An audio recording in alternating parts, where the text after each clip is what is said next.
আমরা মাগরিবের সুন্নাতের পরে 2 রাকাত করে 6 রাকাত আওয়াবিনের সালাত আদায় করে তারপরে সবাই বসবেন। এ কথা বলে না? বলে। এই যে মাগরিবের পরে 6 রাকাত সালাতকে আওয়াবিনের সালাত আদায় করা 1 নম্বর পয়েন্ট। 2 নম্বর, এই সালাতকে আদায় করতে মানুষকে নির্দেশ প্রদান করা। 3 নম্বর, ইসলামী জলসা, কোরআন হাদিসের আলোচনা হবে, ওইটাকে স্থগিত করে এটা আদায় করা, এর হুকুম কি এটা আমাদের জানতে হবে। আসুন, প্রথম হুকুম, মাগরিবের পরে যে সালাতটা আমরা আদায় করি, আমাদের সমাজে যে 2 রাকাত করে সালাত আদায় করে, এইটাকে আওয়াবিনের সালাত বলা একটা বিদআত। কারণ হাদিসে মাগরিবের পরে 6 রাকাত নামাজকে আওয়াবিনের নামাজ বলা হয়নি, বরং চাশতের নামাজকে আওয়াবিনের নামাজ বলা হয়েছে। দলিল নেন, সহিহ মুসলিম হাদিস নম্বর 1780, যায়েদ ইবনে আরকাম রাদিয়াল্লাহু আনহু বলেন, তিনি দেখেছেন রাআ কওমান ইউসাল্লুনা মিনাদ দুহা, তিনি কিছু মানুষকে চাশতের নামাজ পড়তে দেখলেন। চাশতের নামাজ হলো সূর্য একটু হালকা তীব্র হওয়ার পরে, মানে 10টার পরে, 10:30, 11টায়, এই সময়, এবং সূর্য মাথার উপর ওঠার আগে এই টাইমে যে নামাজটা পড়া হয় এটাকে বলা হয় কি? সালাতুদ দুহা বা চাশতের নামাজ। আচ্ছা, কিছু লোককে দেখলেন তারা এই চাশতের নামাজ পড়তেছে। এখন তিনি এটা দেখার পরে বলছেন, ফাকালা আমা লাকাদ আলিমু আন্না সালাতা ফি গায়রি হাযিহি সাআতি আফদল, যারা এই চাশতের নামাজটা পড়তেছে এরা সবাই জানে এই সময়ে চাশতের নামাজটা পড়ার চাইতে আরেকটু উত্তম সময় আছে। উত্তম সময়টা কখন?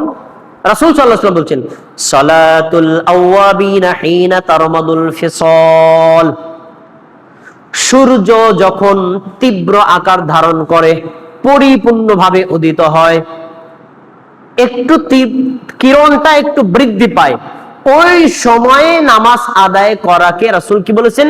সালাতুল আওয়াবিন। আচ্ছা, আপনাদের কাছে জিজ্ঞাসা, সূর্য তীব্র হলে কি মাগরিব হয়? কথা বলেন, মাগরিব হয়? তাহলে আল্লাহ রাসূল সাল্লাল্লাহু আলাইহি ওয়াসাল্লাম এই নামাজকে আওয়াবিনের নামাজ বলেছেন। এই নামাজের নাম হলো চাশত বা সালাতুদ দুহা। মাগরিবের পরে যে 2 রাকাত করে 6 রাকাত পড়া হয়, এটা আওয়াবিনের নামাজ নয়। 1 নম্বর ভুল।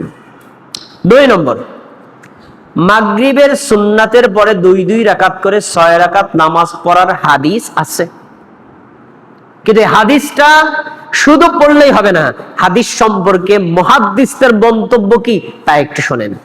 এই হাদিসটা সহিহ নয়। ইমাম তিরমিজি তার সুনানে তিরমিজিতে হাদিস উল্লেখ করার পরে এই হাদিসের উপর আমল করতে নিষেধ করেছেন। ওইটা দেখে কে? হাদিস আছে না, হাদিসটা পাইলেই মানে থাবা দিয়ে ধরো। দেখেন, হাদিসটি বর্ণিত রয়েছে সুনানে তিরমিজি 1167 নম্বর হাদিস। রাসূল সাল্লাল্লাহু আলাইহি ওয়াসাল্লাম থেকে বর্ণিত একটা হাদিস প্রচলিত আছে, সেটা কি? মান সাল্লা বা'দাল মাগরিবি 6 রাকাত, যে ব্যক্তি মাগরিবের পরে 6 রাকাত নামাজ পড়বে, লাম ইয়াতাকাল্লাম ফীমা বাইনাহুন্না বিসুইন, ওই নামাজরত অবস্থায় অথবা নামাজের মাঝখানে কোনো খারাপ কথা বলবে না, উদিলনা লাহু বিইবাদাতিন সিনতাই আশারা রাকাত, তাহলে ওই 6 রাকাত নামাজ আদায় করলে তাকে 12 বছরের ইবাদতের নেকি দেওয়া হবে। তো এই পর্যন্ত বলে আমরা থেমে যাই। তো সাদি ভাই যেরকম সুবহানাল্লাহ বলেছেন, আমাদের সমাজের মুসল্লিরাও এরকম সুবহানাল্লাহ বলে আমল শুরু করে দেয়। তো ইমাম তিরমিজি এখানে যে তার ঠোঁট থামান নাই, সামনে কিছু কথা আছে। এবার ইমাম তিরমিজি কি বলেছেন তার কথাটা শোনেন। ইমাম তিরমিজি রাহিমাহুল্লাহ বলেন, হাযা হাদিসুন গরীবুন লা না'রিফুহু ইল্লা মিন হাদিসি যায়েদ ইবনে খাব্বাব।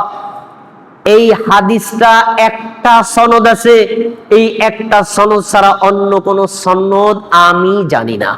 সনদ একটা।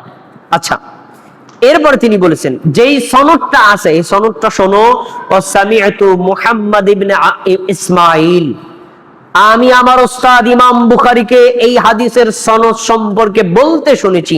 তিনি বলেছেন যে ইয়াকুলু উমর ইবনে আব্দুল্লাহ মুনকারুল হাদিস, এই হাদিসের বর্ণনাকারীর মধ্যে একজন ব্যক্তি আছে, ওমর ইবনে আব্দুল্লাহ উনি হলেন মুনকারুল হাদিস, মুহাদ্দিসগণ তার হাদিসকে রিসিভ করেন নাই।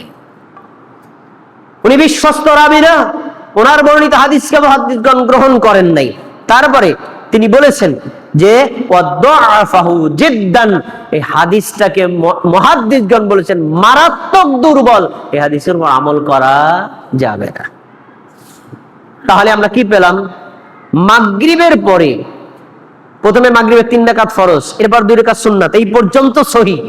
এরপরে যে 2 রাকাত করে 6 রাকাত সালাত আদায় করে, এ হাদিস সহিহ নয়, এ হাদিস মুনকার, এ হাদিস মারাত্মক দুর্বল, এ হাদিসের উপর আমল করাও যাবে না, করতে কাউকে বলাও যাবে না। এটা একটি বিদআতি আমল, এটা আমাদের অবশ্যই বর্জন করতে হবে।